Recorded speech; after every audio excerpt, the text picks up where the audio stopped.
चलिए बच्चों, ये दूसरा सवाल है। क्या है क्या है बहुत ध्यान से देखिएगा।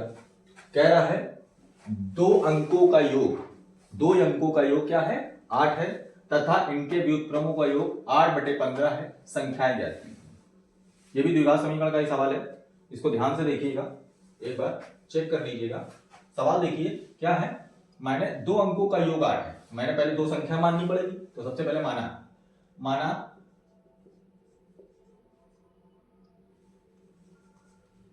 माना पहली संख्या क्या है x तथा दूसरी संख्या क्या है y। क्लियर। चलिए भाई, अब उसने जो कहा है पहले वो कर लो। प्रश्नानुसार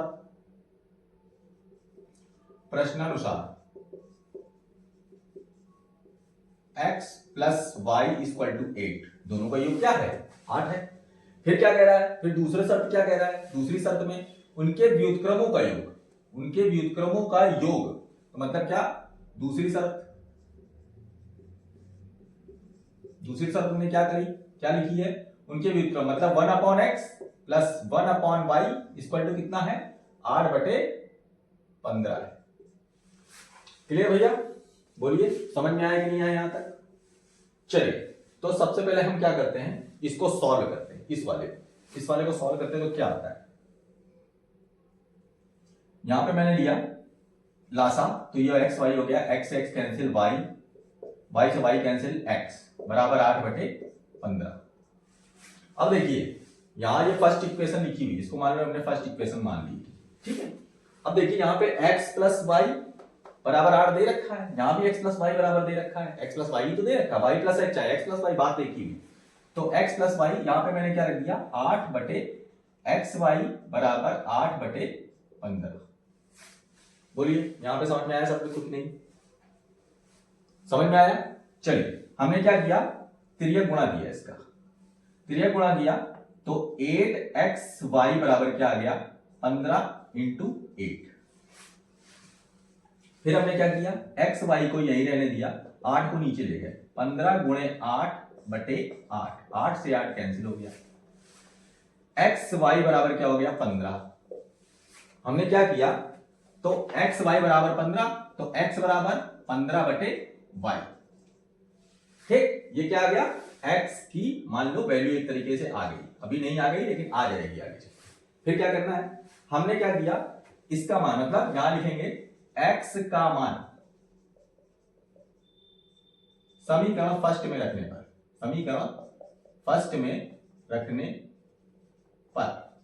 चलिए भाई रखते हैं, x का मान समीकरण फर्स्ट में रखते हैं भाई। क्या है समीकरण फर्स्ट, x प्लस वाई बराबर 8 रख दिया, x की वैल्यू रखी 15/y plus y is equal to 8, इसके नीचे 1। हमने इसका क्या किया, एलसीएम लिया, y यहां तो 15 आ गया और यहां पे क्या आ गया, 1 से y को डिवाइड किया तो y आया, y का ऊपर मल्टीप्लाई किया तो y स्क्वायर आया बराबर 8। यहां तक सबको समझ में आया। अब यहां से फिर से हमने क्रॉस मल्टीप्लिकेशन किया, यहां से यहां कैसे किया, बहुत ध्यान से देखिए।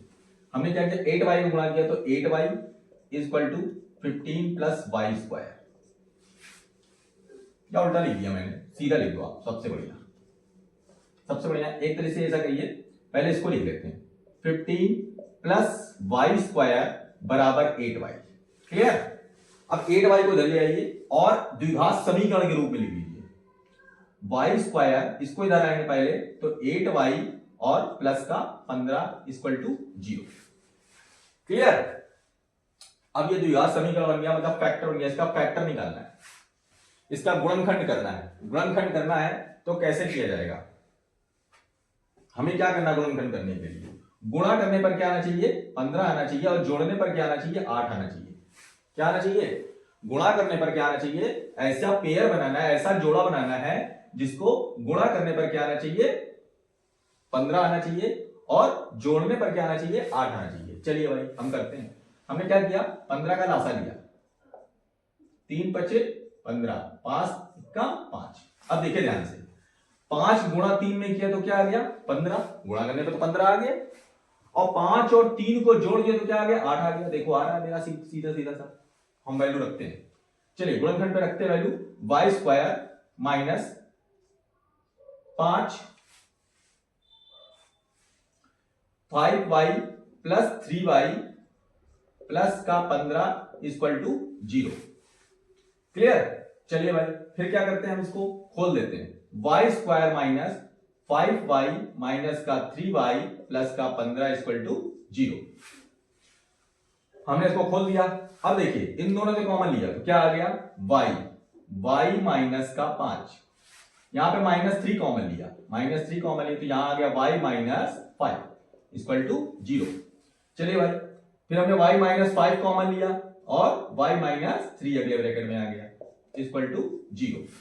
ध्यान से समझते जाइएगा, बहुत बढ़िया सवाल है, बहुत अच्छा सवाल है, 6 नंबर का सवाल है। चलिए हमने क्या किया, एक बार y माइनस 5 इक्वल टू 0 रखा और एक बार y माइनस 3 इक्वल टू 0 रखा तो y की मेरी दो वैल्यू आ गई, y बराबर क्या आ गया, 5 आ गया एक बार, और एक बार y की वैल्यू क्या आ गई, 3 आ गई। चलिए भाई ये y की वैल्यू आ गई मेरी, तो ऐसे x की वैल्यू भी आएगी, तो अभी तो एक की दोनों वैल्यू निकालनी है हमको, तो y की तो दो वैल्यू आ गई, x की वैल्यू कैसे लाएंगे, तो हमने इसको क्या माना था, हमने इसको सेकंड समीकरण मान लिया था, इसको हम सेकंड समीकरण मान लेते हैं।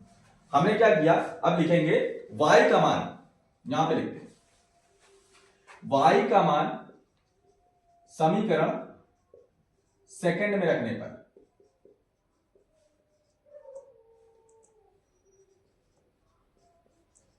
चलिए भाई रखते हैं, तो x बराबर 15y, सबसे पहले 15/y ये वैल्यू है, सबसे पहले हम क्या रखते हैं, y बराबर 5 रखते हैं, y बराबर 5 रखना है, ठीक है, रखते तो x की क्या वैल्यू आती है, तो x बराबर 15/5, 5 से भाग दिया तो पहली वैल्यू क्या आ गई, 3, मतलब x बराबर पहली वैल्यू क्या आ गई, 3 आ गई। ठीक भैया, दूसरी वैल्यू अब क्या रखना है, y बराबर 3 रखना है, तो x बराबर 15/y, तो y की वैल्यू x बराबर 15/3 रखा। अब 3 से रखते, 3 से क्या था, 3 बचे 15, तो x की वैल्यू क्या आ गई, 5, इसलिए क्या आंसर आया भैया मेरा, 2 आंसर आया, मतलब संख्याएं क्या क्या आ गई मेरी, संख्याएं मेरी आ गई 5 और 3 y की, और x की क्या आ गई, 3 और 5, ये x की वैल्यू आ गई, y की वैल्यू क्या आ गई, 5 और 3, और x की वैल्यू क्या आ गई, 3 और 5। समझ में आया बच्चों, अच्छे से, किसी को कोई प्रॉब्लम हो तो देख लीजिएगा ध्यान से, एक बार दोबारा रिवीजन कर लीजिएगा, दोबारा देख लीजिएगा इस सवाल को बहुत ध्यान से, कैसे लगा है ये ध्यान से देखिए। यहां से स्टार्ट हुआ है ये सवाल, ये फर्स्ट पार्ट है, ये फर्स्ट पार्ट है, ये सेकंड पार्ट है, और फिर ये थर्ड पार्ट। क्लियर, 3 पार्ट में सवाल लगा हुआ है, बहुत ध्यान से देखिएगा, बहुत अच्छा सवाल है, बहुत बढ़िया सवाल है, कई बार आया हुआ है 6 नंबर में, इसको ध्यान से देख लीजिएगा।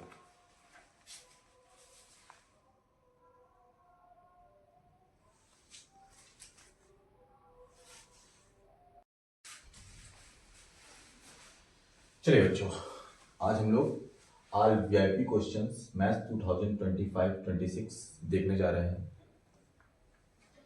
कि ये कौन कौन से आएंगे, कब आएंगे, 2026 में ये क्वेश्चन आने, तो इसको देखते हैं। आज ये पहला क्वेश्चन मैं स्टार्ट कर रहा हूँ, ये बहुत बार क्वेश्चन आता है, ये सवाल दे रखा है, समीकरण x² - 7x + 12 = 0 के मूलों के व्युत्क्रमों का योगफल ज्ञात कीजिए। सबसे पहले हमें यह बात ध्यान रखना है कि ये मूल क्या होते हैं,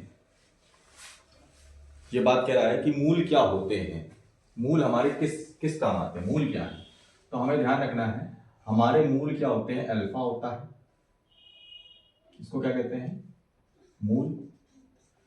दूसरा मूल क्या होता है, बीटा होता है, इसको भी मूल कहते हैं। और जब इन दोनों की बात करें मूलों का व्युत्क्रम, अच्छा सबसे पहले समझिए मूलों का योग क्या होता है, अल्फा प्लस बीटा बराबर माइनस का b/a होता है, इसको बोलते हैं मूलों का योगफल। क्या बोलते हैं, मूलों का योगफल। क्लियर, और मूलों का गुणनफल, मूलों का गुणनफल,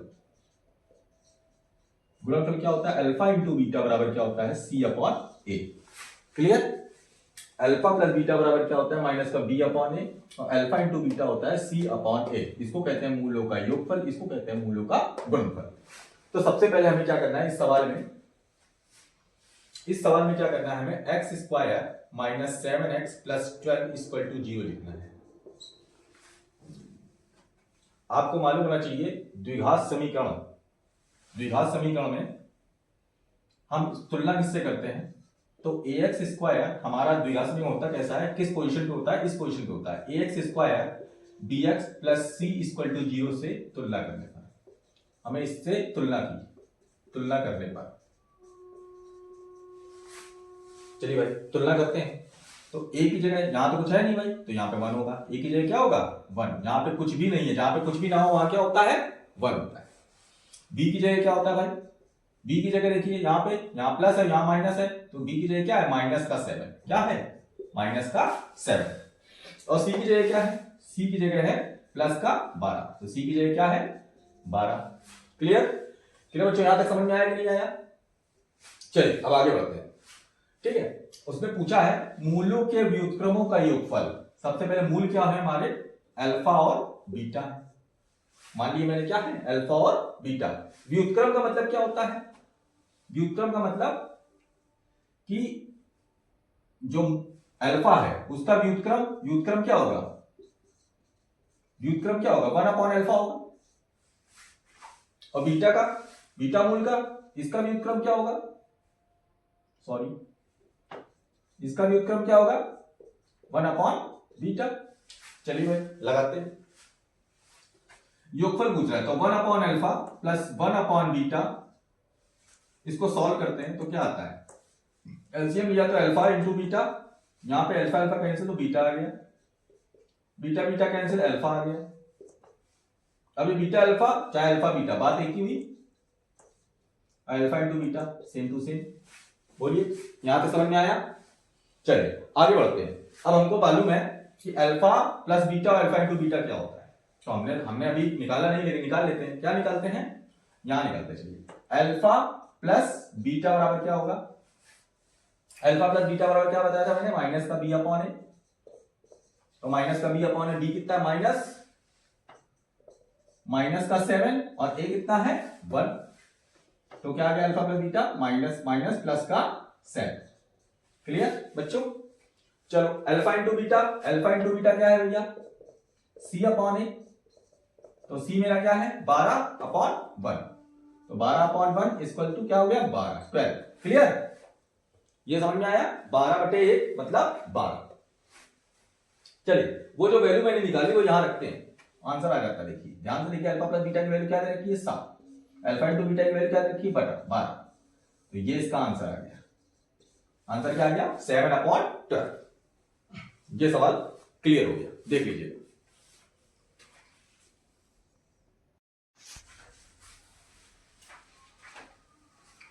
चलिए बच्चों अगला सवाल ये देखते हैं, तीसरा नंबर सवाल है ये।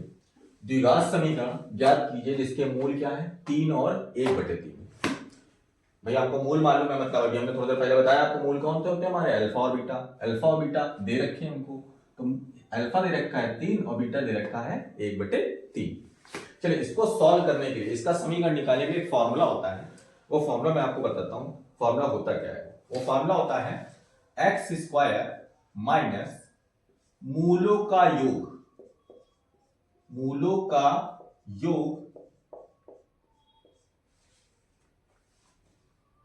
x प्लस मूलों का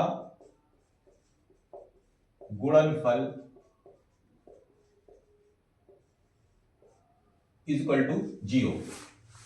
ये तो आप लोगों में नहीं दिया होगा, ये मुझे मालूम है, ये मैंने पढ़ा हुआ है, लेकिन मैं आपके लिए आपके सिलेबस में क्या दिया है वो मैं दिखा रहा हूं। फॉर्मूला वैसे ऐसे याद करने योग्य है, लेकिन आपको याद कैसे करना है, x square minus alpha plus beta x plus मूलों का गुणनफल alpha into beta equal to 0। इस पोर्शन पे आपको वैल्यू रखनी है। अब हमने आपको बताया अल्फा मेरा कितना दे रखा है 3 और बीटा कितना दे रखा है 1/3। चलिए अब इस पे रखते हैं, रख के सॉल्व करते हैं। इसको कैसे सॉल्व करते हैं, मान लीजिए एक्स स्क्वायर माइनस अल्फा की जगह क्या दे रखा है 3 दे रखा है, अल्फा की जगह क्या दे रखा है 3 और बीटा की जगह क्या दे रखा है 1/3। चलिए भाई बीटा की जगह क्या रख दिया 1/3 into x plus alpha into beta यहां पे भी दे रखा है, चलिए यहां पे रखते हैं, मतलब इसको रखा 3 इंटू 1/3, यही तो हुआ इसका मतलब भाई 3 इंटू 3 पॉइंट मतलब पॉइंट का इस पॉइंट का मतलब होता है मल्टीप्लाई। चलिए इक्वल टू 0 सॉल्व करते हैं भाई इसको। सब सॉल्व करने का तरीका क्या होता है, इसको 1 लिखते हैं यहां पे, इससे ये कट जाएगा तो यहां तो सिर्फ 1 बचेगा ऊपर। चलिए पहले इसको सॉल्व करते हैं, इसको सॉल्व करेंगे तो यहां पे आ जाएगा 3 1 जा 3, 3 1 3 जा 3, 3 से 3 का मल्टीप्लाई तो 3 3 जा 9, मतलब 3 3 का 9, और 3 से 3 को डिवाइड करेंगे 3 1 जा 3 और 1 से 1 का तो 1, तो ये हो गया x और ये हो गया 3 से 3 कैंसिल हो गया, यहां पे बचा क्या सिर्फ 1 इक्वल टू 0। चलिए सॉल्व करते हैं इसको।